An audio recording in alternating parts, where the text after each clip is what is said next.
Bukan hanya butuh teknologi yang lebih canggih. Teknologi canggih perlu, tapi tidak cukup. Kita perlu pergeseran paradigma.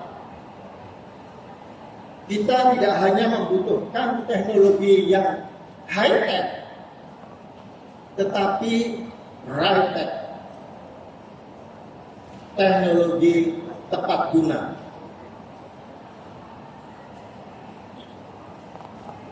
Sebuah kombinasi antara kecerdasan artificial yang high-tech dengan inovasi yang sederhana, istilah kerennya tadi frugal innovation, yang mendorong aksesabilitas, yang mendorong affordability, dan juga kebutuhan personal. Ini yang kemudian melahirkan sebuah genuine financial inclusion. Mari kita bahas satu persatu. Pertama adalah mengenai kecerdasan buatan atau AI. Jangan bayangkan AI itu seperti robot pengganti manusia. Bayangkan AI sebagai asisten yang sangat pintar, yang sangat pengertian akan kebutuhan dari penggunanya. AI atau yang disebut dengan empathetic AI yang punya empathy, gitu kan? AI bisa mengubah data menjadi akses.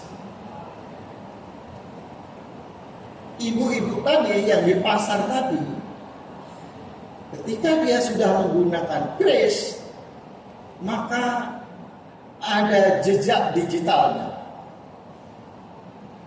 Berapa pemasukannya,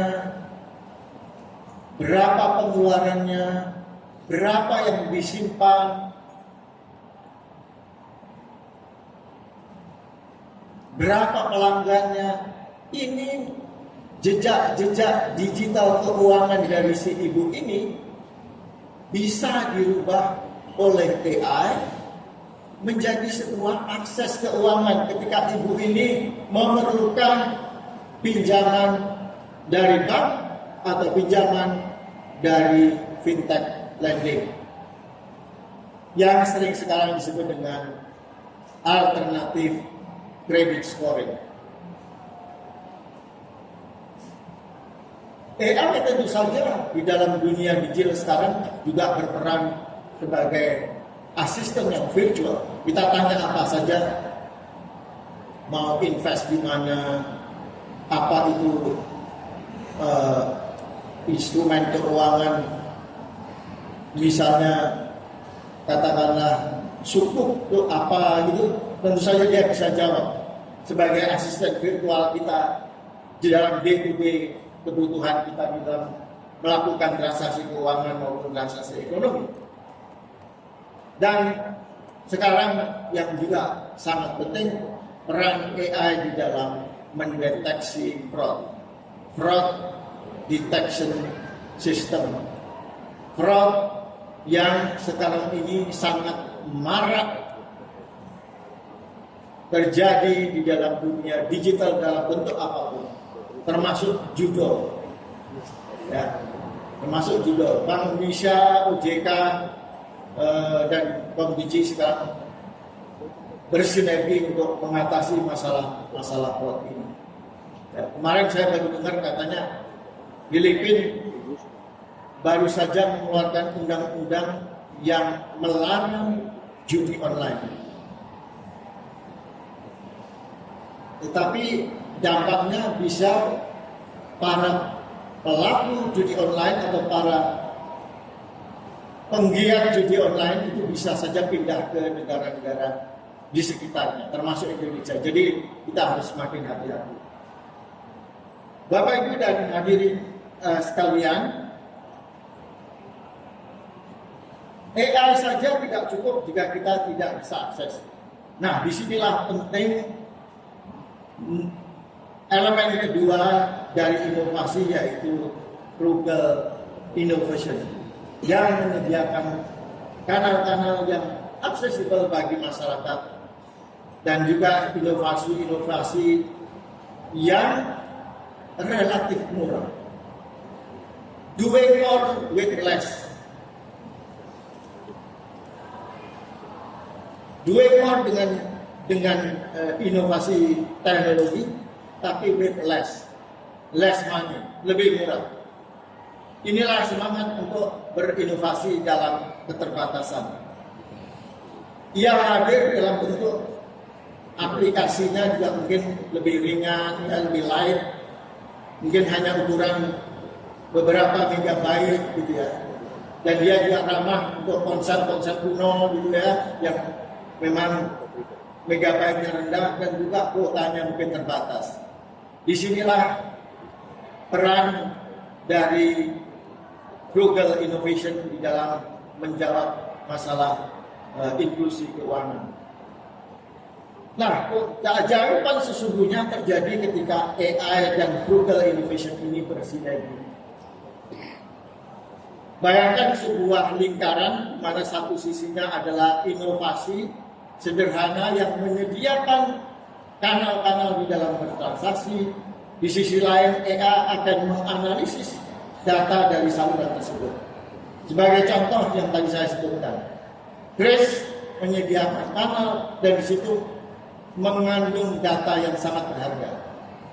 Bank Indonesia sekarang ini juga sedang mengembangkan pusat data, termasuk pusat data sistem pembayaran, di mana di situ sangat kaya dengan data dan ini bisa kita gunakan di dalam mengatasi masalah financial inclusion dengan mengembangkan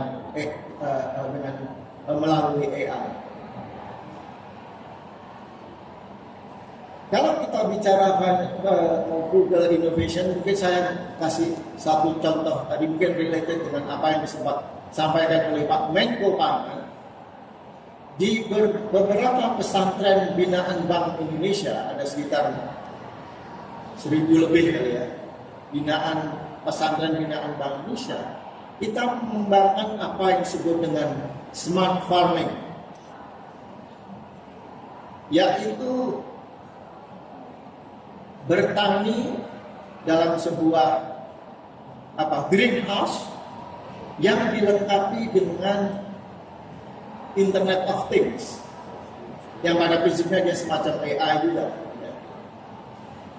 Jadi ketika para santri di pesantren itu sedang menghafal Quran misalnya, maka dia bisa pada saat yang bersamaan menyiram air, memberi pupuk pada tanaman itu. Ini yang kemudian menghasilkan pertanian yang sangat maju dan bahkan hasilnya itu sangat seragam dan sudah bisa dipasarkan di dalam pasar-pasar yang modern. Bapak Ibu dan hadirin sekalian, lalu di mana peran kita? Tentu inklusi bukan hanya tugas pemerintah saja. Ya, dalam konteks digital ini pemerintah menyediakan infrastruktur digital.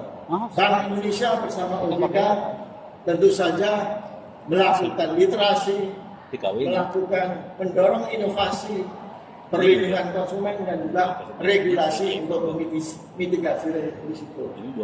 Dari industri inovasi yang berfokus pada prinsip human centric design ini semakin diperlukan. Bapak Ibu dan hadirin sekalian, jadi apa yang menjadi inti ini semua? Digitalisasi yang inklusif bukanlah tentang memiliki super chips atau algoritma yang paling rumit. Ini tentang memiliki hati dan empati. Ini tentang menggunakan teknologi untuk menyentuh hidup manusia dan memuliakan manusia. Kita punya alatnya, kita punya peluang, sekarang kita butuh aksi dan kolaborasi.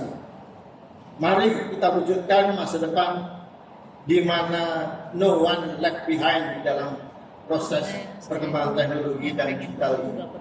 Mari kita bangun Indonesia yang financially inclusive, dimulai dari peran dan tanggung jawab kita masing-masing. Sebagai penutup, sekali lagi, mari kita mendorong agar teknologi digitalisasi ini bisa menyentuh semua lapisan masyarakat. Demikian, terima kasih. Assalamualaikum warahmatullahi wabarakatuh. Waalaikumsalam warahmatullahi wabarakatuh. Bapak Indra, terima kasih. Kami mohon untuk tetap